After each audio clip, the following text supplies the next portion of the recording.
skillful job of bringing in real world characters and events and telling its story in a very straightforward but still highly cinematic way. For a highly polished studio horror film, Conjuring offers up a lot of scares and laughs, and it's very authentic acting, particularly from the side of the kids. John R. Leonetti's cinematography is perfectly realized, with danger lurking around every corner of the now notorious Rhode Island farmhouse. Perfectly placed scares and visuals synced up with the haunting and ominous score by Joseph Bishara, who also stars as the film's demonic force, Bathsheba. The film is told mostly through the perspective of real-life psychic medium Lorraine and demonologist Ed Warren, played by Vera Farmiga and Patrick Wilson respectively. The two A-list actors' research becomes apparent on screen, with both of their nuanced performances showcasing their obvious respect for the couple. The Conjuring first opened in the US on July 19, 2013, and was met with wide praise from both critics and audiences alike, grossing over $300 million against its $20 million budget. With the overwhelming success of this film, it's no wonder why world building was set into place, now having spawned 2 sequels and more than a handful of spin-offs. With The Nun 2 recently being announced, it seems the Conjuring legacy is still burning bright. Catch the original classic and the entire trilogy streaming now via HBO Max. 5 out of 5 rocking chairs. Thank you. Yeah. All right, Ryan, kick us off. Why was this a must for the spooky season for you in particular? Yeah, dude. So I have like a list of movies that we always watch during this time, and this is always on the list. I saw this in theaters, like opening night as well. It's one of those movies that even my watch through today, it just sticks with you for a little bit after the credits roll. Like, I remember watching it the first time and just being scared out of my fucking mind. Like, I don't think anything has scared me since then, and I don't get scared too easily. But like jump scares, any of that kind of stuff, like I'm cool. But this, yeah, it shook me to my core when I first saw it, and I think a little bit has to do with the fact that it dabbles with the religion and the devil and stuff like that. And growing up with a mom who's Catholic, and I was always told to stay away from shit like that. I think that kind of fueled that fire of me being it being scary for me, and I just think it's like I can even say the last maybe 20 years, it's probably top 5 for me of horror movies. It's just a fucking modern day classic, and everything is done just so damn well. From, like you said, the cinematography, the portrayal of the Warrens by Patrick Wilson and Vera Farmiga is just perfect. And then also the fucking sound and score is horrifying. Yeah, I cannot say anything bad about this like.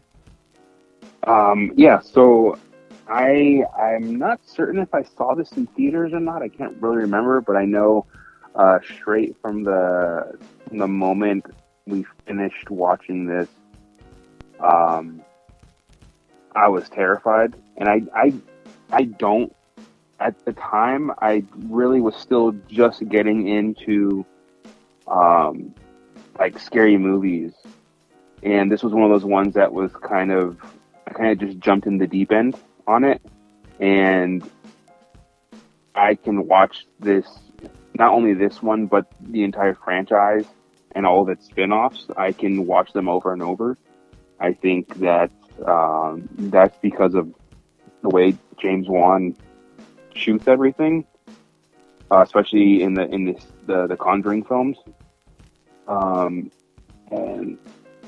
just that from the get go, that the beginning to end, you get that sense of dread throughout the entire film, and it's just so heavy. Like you can feel it. You feel for the family. You feel, and also with I totally agree with you with like this is like the religion and like demon aspect of it all. Alyssa brought this up to me a while ago when like watching scary movies. She's like, no, I'll watch a scary movie with like a real person, like, you know, like Scream or something, because that's a person. I can punch that person. I can kill that person. But like ghosts and demons and stuff, you can't kill them. You can't do anything. She's like, that shit's real. And I think that's what's more terrifying in that sense, especially in these films. And then, just the cast was fantastic. I love the kind of loyalty that Patrick Wilson has with James Wan, and kind of sticking with him throughout all the things that he's done, and I think it's awesome. I just love I love the cast. They were great. They all fit like it feels real. Like you feel the chemistry between the families, the love and everything, and then with them playing the Warrens. And I just love the history and the occult behind them. And I think it's just such a cool thing that James Wan was able to bring this to life, because I don't think a lot of people knew about them before this, and now they're kind of talked about all the time. What about you, Wes?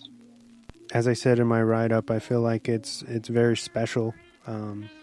It's right up there. There's not too many films, or horror films, I should say, that transcend their genre and touch everyone. Where even people who are completely uninterested in horror will still go out, shell out money to see something like this. You know, it's on the level of like the It chapter 1, the remake when it came out. It was a fucking juggernaut. Took over the world. And you can say the same thing about the Conjuring, which is funny because it's a very playing it straight horror film, you know? It's not doing anything necessarily that we haven't seen before, but everything is done and placed meticulously in every way, in every aspect as far as filmmaking goes, that it just works. And it is largely, in my opinion, a perfect film, perfect kickoff for a franchise. But the thing with this one is if they had not greenlit a second one or just kept it a standalone, it works perfectly by itself, you know? Yeah. And what's even more interesting, at least for me, is that, of course, Ed and Lorraine Warren, as I think we all know on the show, were a real team who had, I think, investigated supposedly about 10,000 hauntings throughout their career, which is amazing. They kind of made them household names, where they brought them into the forefront, where, you know, you didn't have to be into this kind of spooky, weird shit to know who they were. Everybody knows who they were, so it gave them this kind of newfound fame. Of course, I know Ed passed away a good deal before Lorraine, who just passed a couple years ago now. But it's just super interesting that, you know, the power of film and how it can breathe new life into these people who were relatively unknown, except for in subculture in a lot of ways, you know, and they were portrayed with such dignity and respect. If you look up, they had a lot of issues, even, you know, with the movies. And before, a lot of people calling them hacks and thinking that they were taking advantage of people and stealing their money and whatnot, and a lot of hatred towards those two, who do, in my opinion, seem like the real, I should say the real couple, seem like genuinely good people, super intelligent, and, you know, it's just crazy. But yeah, this movie, This movie rules, man. Just the fact that it's based on, something that's real, I think is what makes it that much better. Yeah, and the marketing, they were very, very smart in the marketing. They did that kind of the original Blair Witch Project thing where they pitched it, even though I'm sure this story has a lot of embellishments for movie's sake, but it's still based on, like, the parent family really existed. The house that the entity got attached to them in really existed. Yeah. They actually built, I think, like a replica of the actual house, which caused a lot of problems for the real owners in Rhode Island, and we'll talk about that a little bit later. But yeah, I agree with you, James. I think that the fact that it was marketed as a true story really gets people's attention. Because they're, we as people are very interested in the taboo and things, the unknown. And I feel like a lot of this movie touches on those things, you know what I mean? And let's talk about, let's jump in or do a segue into the lore of the film where, the first half of the movie, we're getting, it takes its time. It gets us kind of close to the family where we care about them, simultaneously doing like a subplot with the Warrens, where they go and they investigate other things and we build up what they are. And then we figure out that the parents' estate is haunted by a witch, Bathsheba, I think was her name. Yeah, Bathsheba. Who basically murdered, I think, her husband. This is sometime in the 1800s, right? Early 1800s. Her husband comes home. Right. Her husband comes home and fucking finds her sacrificing her baby, her infant baby, into the fireplace and professing her love for Satan. And then I think she goes outside and she hangs herself on the tree that is used for a lot of the marketing for the film, and it's very predominant in the movie. But basically, Bathsheba is the big bad for this entire film. But I really, really enjoyed the lore and the backstory for this, where she's the root cause of all the deaths that have happened up until that not contemporary time, but to the time where the movie takes place, right? Yeah. Where, like a maid killed herself, and a couple other people like took their lives. Just all these unexplained. Killed their children. Yeah, a boy drowned mysteriously in the lake, and it was all.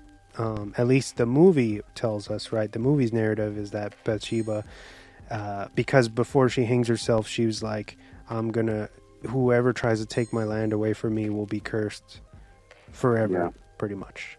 So anybody... And then the property is kind of split up, right, into... sections, yeah. Yeah, it's sections into smaller properties. Mm-hmm. Yeah, I really enjoyed the lore. I loved how they kind of course, because I think we still all know that Annabelle, although she doesn't look like how she does in real life, the doll actually exists, which is fucking scary. My mom actually had one of those the Raggedy Ann dolls. Oh yeah. Dude. So when I tell her like what the actual one was, and she's like, "Oh my god, shut up! No, it wasn't." I'm like, "Yeah, it was." But that freaks her out. My aunt had this like infatuation with Raggedy Ann dolls, and after finding out that was the real doll, going to her house, like I lived at her house for a little bit in a spare room, and I had to go all the way through the house and like to the bathroom. And when no one was there, like she had these Raggedy Ann dolls on her bed, just propped up, sitting there. And like me passing by and like looking, like after finding this out, scared the like shit out of me every time I had to use the restroom. Yeah. Oh no. I enjoyed the fact that we don't I think the first half we don't really see anything.